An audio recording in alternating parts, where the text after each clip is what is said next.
আলাইকুম ওয়া রাহমাতুল্লাহি ওয়া বারাকাতুহু। একটা বিশেষ বার্তা উদ্দেশ্যে আপনাদের কাছে আসা। আজ গতকাল থেকে আমার কাছে প্রচুর ফোন এসেছে, গণতি করে বলতে পারছি না, প্রচুর অনেক জায়গাতে ফোন এসেছে। বিষয় একটা, প্রশাসন থেকে নাকি বলা হচ্ছে মসজিদের মাইক নামিয়ে দাও। আমি এই বিষয়টা নিয়ে কয়েকটা কথা আপনাদের কাছে রাখতে চাইছি। প্রথম দুঃখের কথা বলি, 2016 থেকে আমি বলে আসছি, তারও আগে হবে, যে একটা দিন আসছে আপনাদের ধর্মীয় স্বাধীনতাকে হরণ করা হবে। আপনাদের মসজিদের মাইক থেকে শুরু করে নামাজ পড়া থেকে বিভিন্ন বিষয় আমি বলে এসেছি, আজকে সেটা ঘটছে। কিন্তু দুঃখের বিষয়, আমার কথাকে বেশিরভাগ মানুষই গুরুত্ব দেননি। তো যাক, দ্বিতীয় বিষয় হচ্ছে, মসজিদের মাইক যখনই প্রশাসন থেকে বলবে খুলে দিতে হবে, প্রথম কথা আপনি ওই প্রশাসনকে শান্তভাবে ভদ্র ভাষায় বলুন যে আপনার কাছে কি নোটিশ আছে, কি রিপোর্ট আছে, সে লিখিত দেন। হাইকোর্ট থেকে দিয়েছে, না সুপ্রিম কোর্ট থেকে দিয়েছে, না কোথা থেকে দিয়েছে যে মাইক খুলে নিতে হবে, এর লিখিত দেন। দ্বিতীয় কথা, যদি লিখিত না দিতে ইচ্ছা করে আপনারা মাইক খুলবেন না, এটা বিরাট বড় চক্রান্ত। 3 নম্বর বিষয়, যদি প্রশাসন শক্তি প্রয়োগ করে, কেন অনেক জায়গায় দেখা যায় প্রশাসনও, কিছু প্রশাসন আইনকেও অমান্য করে কাজ করছে, আমরা দেখেছি। তো সেই জায়গায় যদি শক্তি প্রয়োগ করে জোরপূর্বক বলপূর্বক যদি মাইক খুলতে চায়, আপনারা সেটাকে পুরো ভিডিও করুন, সেই ভিডিও আমাদের কাছে পৌঁছান। সংবিধান ও আইনের আওতায় সে প্রশাসনকে আনা হবে, কেন সংবিধান ও আইনের ওপরে কেউ নয়। এবং পাশাপাশি এটাও বলবো, কোনো হিংসায় জড়াবেন না, আইনকে হাতে নেবেন না।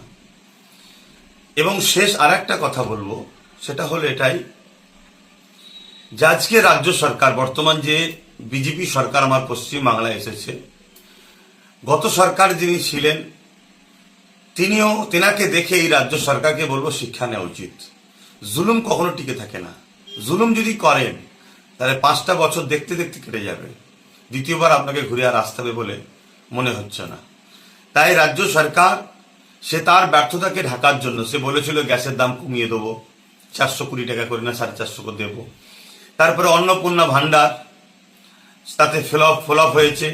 প্রত্যেকটা যা ওয়াদা করেছে, ওয়াদাকে পূরণ করতে পারেন না। তাই ধর্ম মুসলিম বিদ্বেষী করে একটা বিশেষ ভাইদের ঘরে একটা মন ভুলিয়ে রেখে, এই ধর্ম এতে মাতিয়ে রেখে, তার যে ওয়াদা, সে যে ভোটের আগে বলেছিল কথাগুলোকে যাতে মানুষ ভুলে যায়, এটা একটা ষড়যন্ত্র চলছে।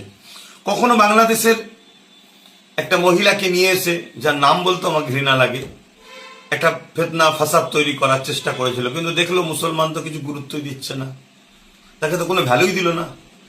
তারপরে তার আগে আরো চেষ্টা করেছে, শুক্রবারই, কখনো জিহাদি, কত রকম হয়েছে, সবটাই ফ্লপ হচ্ছে। লাস্টে এই মসজিদের মাইকলি নতুন করে লেগেছে। আমি এই জায়গায় একটাই কথা বলবো, আমার জাতিকে, আমার সমাজকে, সর্বধর্মের মানুষকে, যারা সংবিধান প্রেমী মানুষ, আসুন আমরা ভোটটা বা সরকারটা, রাজ্যটা, দেশটাকে এমন এক ব্যক্তিদের হাতে দিই যারা দেশকে, দেশবাসীকে দেশবাসী হিসাবে দেখবে, ধর্ম দেখে দেখবে না, ধর্ম যার যার হৃদয়ে। তাহলে আজকে এই জায়গাতে আমার কাছে মেসেজটা আসলো, আমি আপনাদেরকে এতটুকুই বার্তা আভাস দিচ্ছি, মাইক কেউ খুলবেন না। যদি কেউ প্রশাসন আসে, তার কাছে নোটিশ চান, কি লিখিত আছে, যদি না দেয় তাহলে তার কথাকে মানবেন না। এবং লিখিত যদি দেয়, সেটাকেও আমাদের কাছে পাঠান।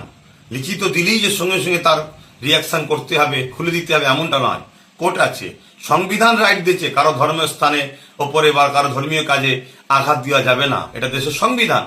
অতএব লাউড স্পিকার বাজাতেও এবং তার সিস্টেম, দেশের সংবিধান যেটা দিয়েছে সেটাকে আমরা মান্যতা দিয়ে চলবো, তাতে কোনো অসুবিধে নাই। কিন্তু কেউ যদি মনে করে আমার হাতে ক্ষমতা আছে, ক্ষমতার জোরপূর্বক বিশেষ একটা ধর্মকে টার্গেট করব, তাহলে অন্য ধর্মের ভাইদের বলবো, আজ আমাকে টার্গেট করা হচ্ছে, কাল আপনাকে টার্গেট করা হবে। আসুন সম্মান শ্রদ্ধার সাথে বলি, দেশের সংবিধানকে বাঁচাই, দেশকে বাঁচাই। যারা দেশের সংবিধানকে মানে না, দেশের শান্তি চায় না, তাদেরকে উৎখাত করার চেষ্টা আমরা ঐক্যবদ্ধ হই। সুস্থ থাকেন, ভালো থাকেন। ভারতবর্ষ